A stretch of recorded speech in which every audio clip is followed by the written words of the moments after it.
Doctor की दुनिया, मद्रास 4 मई 1956। Dear Ramakrishna, तुम्हारे दोनों पत्र मिले। मैंने बड़े प्यार से पढ़ा। प्राणों से प्रिय उन पत्रों को मैंने सहेज कर रखा। तुमने यह इल्ज़ाम लगाया कि मैं पत्रों का जवाब नहीं देता, आलसी है और जाने के बाद सबको भूल जाता हूँ। ऐसा भी नहीं कह सकता कि तुमने जो भी कहा उसमें सच्चाई बिल्कुल नहीं है। मेरी इतनी विनती है कि पत्रोत्तर के न मिलने पर तुम इस प्रकार मत सोचो। कुछ कारणों के आधार पर व्यक्तियों के गुणों का मूल्यांकन करना ठीक नहीं है। मैं यह मानता हूँ कि जीवकण एमीना से आज तक के जीव के इतिहास में हुए बड़े बड़े परिणामों में मानव पहली पंक्ति का अधिकारी है। फिर भी हजारों सालों से जीव के परिणामों की दशाओं का प्रभाव मनुष्य में प्रस्फुटित होता ही रहता है। विविध दशाओं के जीव के जो गुण होंगे वे अवश्य ही किसी न किसी मात्रा में परिलक्षित होते रहते हैं। यही कारण है कि हर व्यक्ति में एक न एक कमजोरी जरूर रहती है। तुम यह मत सोचो कि इस कारण मैं हर अत्याचार और अन्याय का समर्थन करने जा रहा हूँ। रामकृष्ण, मुझे तुम अच्छी तरह जानते हो। लगभग 20 साल हम एक साथ रहे।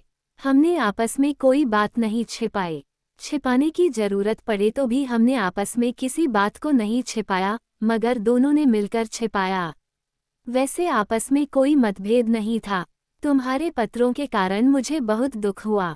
जिगरी दोस्त होते हुए भी तुम मुझे इस तरह गलत समझोगे तो मुझे समझने की कोशिश कौन करेगा। इसी तरह मेरे पत्र न लिखने के कारण तुम्हें कितनी ठेस पहुंची होगी मैं कल्पना कर सकता हूँ। मेरे पत्रों के जवाब न लिखने वालों पर मेरी इसी प्रकार की प्रतिक्रिया होगी। इसलिए तुम्हारी भावना को शायद मैं पूरी तरह समझ सक रहा हूँ। रात के 10 बज रहे हैं। किसी तरह समय निकालकर तुम्हें पत्र लिख रहा हूँ। ऐसे में हमारे अपने बचपन की अनेक घटनाएं आंखों के सामने घूम जाती हैं। एक बार घर में 1 रुपये की चोरी करके 8 मील पैदल चलकर पिक्चर देख आए थे। शायद तुम्हें ये घटना याद होगी।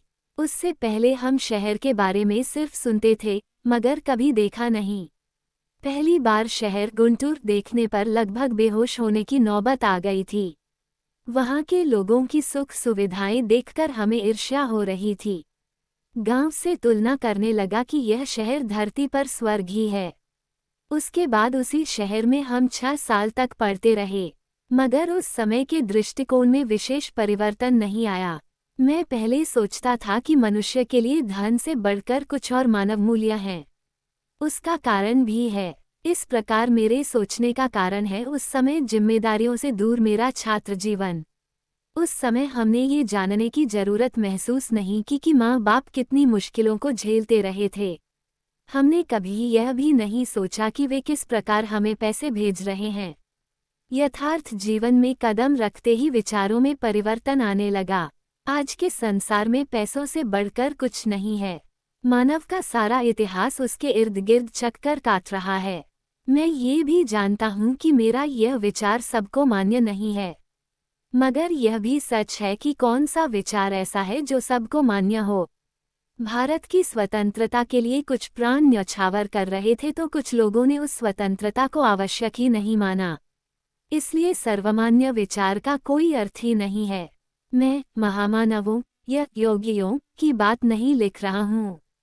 कुछ महान व्यक्तियों के पास धन का कोई महत्व नहीं है, किंतु मैं ऐसा नहीं मानता। धन में कितनी प्रचंड शक्ति है, अगर जानना चाहे तो यह महानगर मद्रास सबसे बड़ा उदाहरण है। सच है, तुम्हारे जैसा ही पहली बार मैं इस महानगर को देखकर प्रभावित हो गया। बड़ी बड़ी सड़कें, भव्य भवन, आंखों में चकाचौंध पैदा करने वाली दुकानें, बड़े बड़े होटल, नए नए मॉडल की कारें, उसमें खिलखिलाती हंसती लड़कियां, कितना अच्छा लगता था। लगता था कि यहाँ कोई कमी नहीं है। किसी भी समय कोई भी चीज प्राप्त हो सकती है। ऐसा कोई सुख नहीं है जो यहाँ पाया नहीं जा सकता। सबसे बढ़कर आंध्र की कड़ी धूप की तपन यहाँ नहीं है। शाम के समय मेरीना बीच की तरफ जाओ तो कारों की लंबी कतार खड़ी मिलेगी।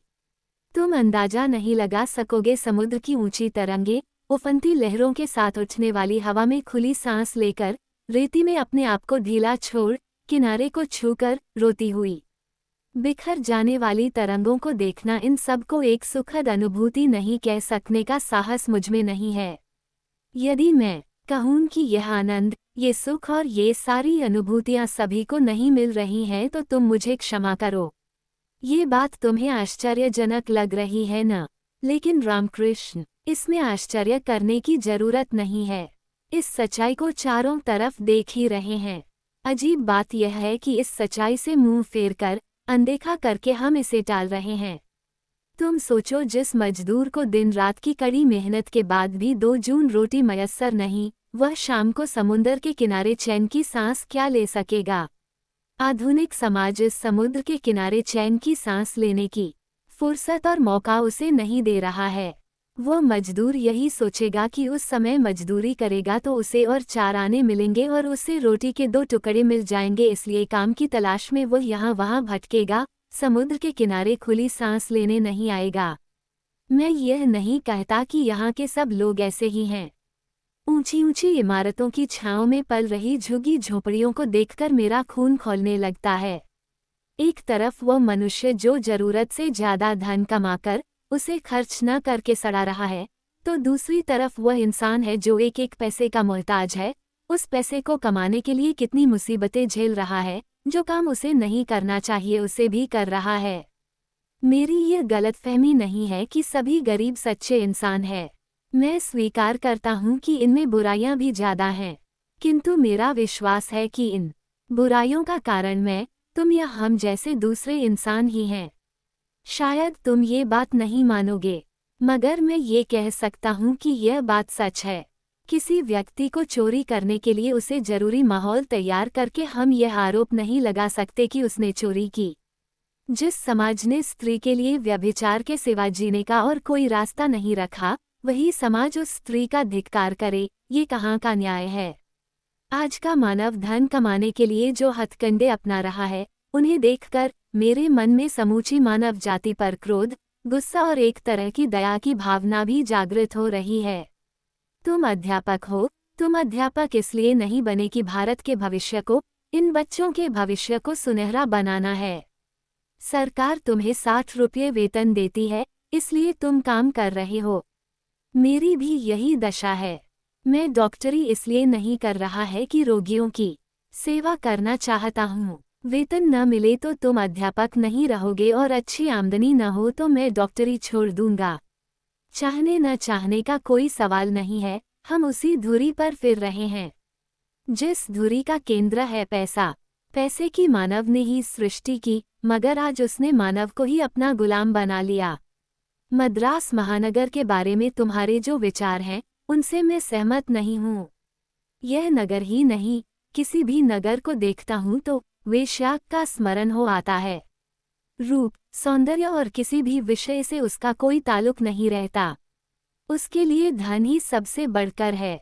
मगर इसमें कितनी सच्चाई है, मुझे नहीं मालूम। हाँ, महानगर के संदर्भ में यह बात बिल्कुल सही है, जो धनवान है वही प्रधान है। गरीब की तरफ जरा भी ध्यान नहीं देता, उसका अस्तित्व भी उसके लिए नगण्य है। लगभग 4-5 साल इस नगर में रहने के बाद मेरे विचार इस प्रकार बन गए हैं। तुमने जैसा दूसरे खत में लिखा है, मैंने कुछ कमाया नहीं। मगर यह बात नहीं है कि वह मौका मुझे नहीं मिला, मगर पैसे कमाने के वे साधन मुझे रुचिकर नहीं हैं। इसलिए आज भी मैं इसी प्रकार हूँ। बड़े बड़े लोग मेरे पास नहीं आते, आए तो भी मैं उनको दवा नहीं दे सकता। उनसे पैसा वसूलने के लिए मैं झूठ नहीं बाल सकता। मेरी सच्चाई की बातें वे सुन नहीं सकते, इसलिए मैं नगर में नहीं रह सका। फिलहाल नगर से बहुत दूर खपरल के एक छोटे अस्पताल में हूँ। ये बात मैंने शायद अपने खत में लिखी भी थी। इस प्रांत में वे ही लोग ज्यादा बसे हैं जो झुग्गी झोपड़ी में रहते हैं और मेहनत मजूरी करते हैं। उनके करीब रहकर, क्योंकि कोई दूसरा काम नहीं है, उनको निरंतर देखते देखते मन बहुत विकल हो जाता है। उनकी जीवन पद्धति किसी भी सहृदय का कंपा देती है, इसलिए शहर के लोगों ने इनको शहर से बाहर कर दिया। आंखों के सामने ऐसी घटनाएं हुई हैं, हो रही हैं, जिन्हें देखकर हृदय करुणा से, पीड़ा से भर जाता है। लगता है एक न एक दिन उसका परिणाम समाज को भुगतना पड़ेगा। ये सोचकर मैं भय कंपित हो जाता हूँ। जब यह महान शक्ति, जो आज निश्वेतन पड़ी है, नई चेतना के साथ तांडव नृत्य करेगी और ये क्षुद्र मानव परंपरा से पीढ़ी दर पीढ़ी होने वाले अत्याचारों का बदला जरूर लेकर रहेंगे। इस तरह धोखा देने का प्रयत्न और ज्यादा नहीं चल सकेगा। बाजू के कमरे में एक रोगी पड़ा है, उसे दवा देकर मैं अभी आया हूँ। मैं जानबूझकर ही उस रोगी का जीवन इतिहास तुम्हें लिख रहा हूँ। ये रोगी इस बात का अच्छा उदाहरण है कि आधुनिक सामाजिक व्यवस्था मानव को कितना खोखला बना देती है। लगभग 4-5 साल पहले दक्षिण से एक परिवार यहाँ आकर बस गया था। औरों की तरह ये भी बड़े ही उत्साह के साथ मद्रास आए थे। ये पति पत्नी 4 बच्चे, सभी छोटी उम्र के। पति थोड़े दिन किसी फैक्ट्री में काम करता रहा, बाद में रिक्शा चलाता रहा। थोड़े दिन मजदूरी की। पत्नी 4 घरों में चौका बर्तन करती रही, फिर भी उन्हें 2 वक्त की रोटी नहीं जुट रही थी। कई बार तो ऐसा होता था कि बच्चों को खिलाकर माँ बाप भूखे ही रह जाते थे। उनकी कोई बड़ी बड़ी इच्छाएं नहीं हैं, बड़े बड़े सपने भी नहीं देख रहे हैं, काम से जी नहीं चुराते, मगर वे इतना चाहते हैं कि पेट भर खाना और रहने के लिए एक साया मिल जाए। मगर खूबसूरत शहर उन्हें इतना भी नहीं दे सकता। ये सभी बातें मुझे उन्हीं से मालूम हुई। मैंने देखा जीने के लिए मनुष्य को जी जान से जूझना पड़ता है। मुझे लगता है मेरी यह चिट्ठी मेरी वेदना का शतांश भी व्यक्त नहीं कर पा रही है। मुझे मालूम है कि कोई भी भाषा इस वेदना को पूरी तरह व्यक्त नहीं कर सकती। करीब 2-3 महीनों तक मैं उस परिवार से नहीं मिल सका। उन लोगों को देखकर मैं आश्चर्यचकित रह गया। मैंने सोचा कि शायद वे लोग गांव वापस चले गए होंगे, मगर मेरी धारणा गलत निकली। वे लोग यहीं हैं और उन्होंने जीना भी सीख लिया। सवेरे ही छोटे बच्चों को घर में छोड़कर वे शहर जाते हैं। गलियों में रद्दी कागजों को बटोर कर आते हैं। उन कागजों की धूल झिड़ककर पानी में गलाकर दूसरे दिन सवेरे उसको पीसते हैं। उससे गुड़िये बनाते हैं, उन्हें रंगते हैं। शाम के समय किसी बाजार में खड़े होकर उनको बेच लेते हैं। जो भी मिलता है उससे गुजारा कर लेते हैं। धीरे धीरे बड़े 2 बच्चों को उन्होंने इस काम पर लगा दिया। वे दोनों बच्चे सवेरे थोड़ा सा मौज पीकर शहर की तरफ चले जाते हैं। दोपहर तक 2-3 बोरियों में रद्दी कागज को ढोते हुए घर पहुंचते हैं। रोज लगभग 7-8 मील चलने पर ही इतना रद्दी कागज जमा होता है। जिनके 10 साल भी पूरे नहीं हुए, ऐसे नन्हे बच्चों का रद्दी कागजों की इन बोरियों को ढोते हुए गलियों में फिरना कितना दयनीय दृश्य है। यह उम्र तो उनके हंसने खेलने की है। ऐसी उम्र में जीवन की समस्या को झेलने की उनकी यह स्थिति कितनी गंभीर है। हम उम्र लोगों को अच्छे अच्छे कपड़े पहनकर अच्छी तरह तैयार होकर पढ़ने के लिए जाते देखकर उनका नन्हा हृदय कितना महसूस कर रह जाता होगा। तब उनके हृदय की भावनाओं को आंकना क्या किसी के बस की बात है। उनकी मैं भरपूर मदद भी नहीं कर सकता था। यह मेरी असमर्थता मुझे व्याकुल बना रही थी। इस तरह कुछ वर्ष गुजर गए। एक दिन रात में घर का दरवाजा कोई जोर जोर से खटखटा रहा था। 25 लोग मेरे घर के अंदर आ गए। 1-2 क्षण मैं परेशान सा हो गया। क्या हुआ कुछ समझ में नहीं आ रहा था। उनके पीछे कुछ बीमार लोग भी भीतर चले आए। उनको मैंने देखा तो मैं अवाक रह गया। लगा जैसे मेरा खून ही पूरा सूख गया। उनके शरीर जल गए हैं। मांस के जलने की गंध से मेरा कमरा भर गया। हुआ ये कि रोज की तरह उस दिन भी उस परिवार के सभी लोग सो गए। उनकी झोंपड़ी के पास ही बच्चों द्वारा लाई गई कागजों की रद्दी भी रखी हुई थी। दुर्भाग्य ही कहो, उसमें आग लग गई। वह झोंपड़ी, उसके पास रखी कागज की रद्दी सब जलकर राख हो गए। अड़ोस पड़ोस के लोग मदद के लिए दौड़ दौड़े आए। तब तक वे लोग बुरी तरह उस आग में झुलस गए। फिर भी उनको बचाने की मैंने पूरी कोशिश की। बच्चे पहले ही जलकर मर चुके थे। उस घर के आदमी ने मेरे सामने ही पूरी यंत्रणा को 2 दिन सहते सहते दम तोड़ दिया।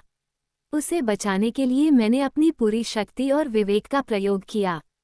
बड़ी महंगी दवाओं को भी दिया।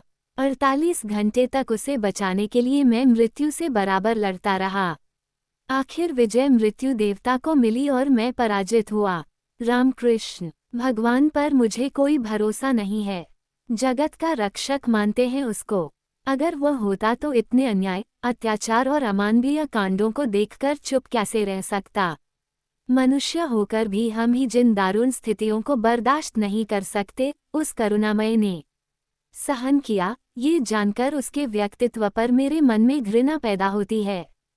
फिर भी सच मानो, उस समय मैंने उस भगवान, उस परमात्मा की गहराइयों से प्रार्थना की थी, मगर कोई लाभ नहीं। मुझे अब ऐसा लगता है कि अच्छा ही हुआ कि वह मर गया। मुझे गलत मत समझो, जीकर भी उसे क्या मिलता। जीवन का कोई सुखद अनुभव उसके भाग्य में नहीं। दुर्भाग्य से वह जी भी जाता तो और मुसीबतों को झेलने के सिवा और कोई लाभ होता।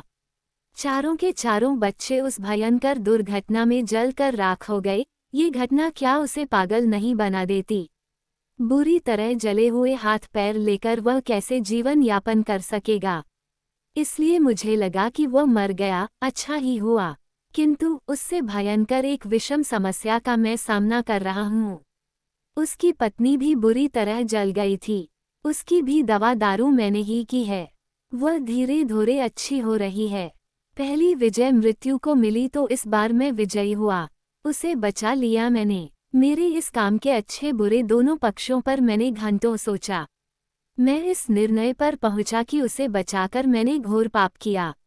उसका पूरा शरीर जल गया, आंखें भी झुलस गईं, दायां हाथ करीब करीब बेकार ही हो गया, चेहरा पूरा झुलस गया। इसे बचाकर मैं अपनी जिम्मेदारी से हट तो सकता हूँ, किंतु उसके बाद वह कैसे जिएगी? आंखें नहीं, हाथ पैर नहीं, कोई काम नहीं कर सकती, कहीं भी नहीं जा सकती, जिए तो कैसे जिए? यह भयंकर सवाल मुझे झकझोर रहा है।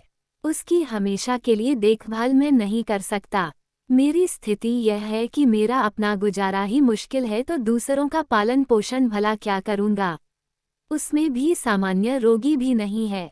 उसकी सब जरूरतें उसकी अपनी जगह ही पूरी होनी चाहिए। दूसरा कोई इसका लालन पालन करेगा, ऐसा सोचना आत्मा की प्रबंधना ही होगी। इतना वैराग्य और इतना विश्वास भी नहीं है कि सब भगवान पर छोड़ दूं। इन सभी समस्याओं का समाधान एक ही है, उसे मर जाना चाहिए। उससे सभी समस्याएं हल हो जाएंगी। उसका जीना और मरना मुझ पर आधारित है। एक ही खुराक में उसके प्राण पखेरु उड़ जाएंगे। उसमें उसका सुख ही है। तुरंत ही मैंने निर्णय लिया। उसको बिना किसी पीड़ा के, उसकी समस्याओं का समाधान व दवा मेरे पास है। एक ही खुराक काफी है, उसकी सभी तकलीफें दूर हो जाएंगी। मगर यह एक विषम समस्या है, आसानी से परिष्कार भी हो सकता है। दूसरों को ये बात मालूम नहीं होगी और सरकार भी मेरे ऊपर शक नहीं करेगी। मुझे तो लगा ये काम सबसे श्रेयस्कर है, किंतु आचरण में लाने तक मेरी आत्मा ने विद्रोह कर दिया। उसने चेतावनी दी कि मैं किस प्रकार का नीच और घिनौना काम करने जा रहा हूँ। उसने मुझे ये सोचने के लिए कहा कि वैध होकर यह काम करना कितना नीचतापूर्ण है। सच ही है। डॉक्टर के रूप में मेरी भी कुछ जिम्मेदारियां हैं। मुझे उनका भलीभांति निर्वाह करना चाहिए। प्राण जब तक हैं, रोगी को बचाने का प्रयत्न करना चाहिए, उसमें कोई कसर नहीं रखनी चाहिए। यह मेरा कर्तव्य है और उसके लिए मैंने प्रतिज्ञा भी की थी।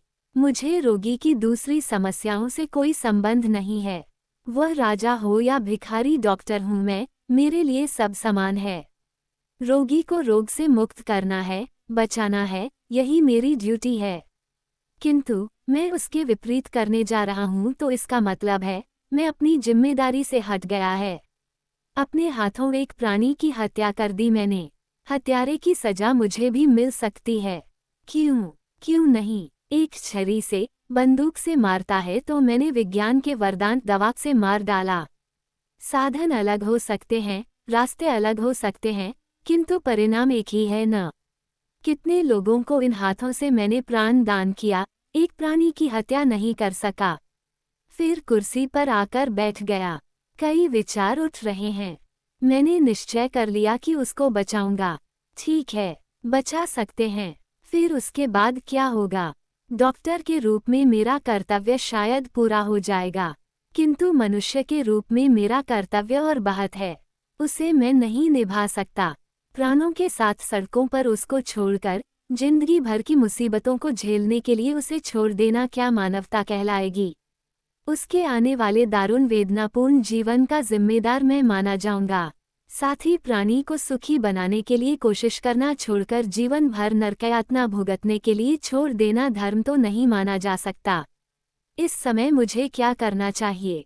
मेरा कर्तव्य क्या है? दूसरी सारी समस्याओं को छोड़कर केवल डॉक्टर के रूप में मेरे जो कर्तव्य हैं, उनको निभाना या मानवता की दृष्टि से उसके कष्टों को दूर करना। रामकृष्ण, मैं इन समस्याओं में उलझ गया है, इसलिए मैंने तुम्हें जवाब नहीं लिखा। दूसरे कमरे में वो कराह रही है। मैं जा रहा हूँ। तुमसे आशा है मेरे कर्तव्य को स्पष्ट करोगे और पत्र लिखोगे।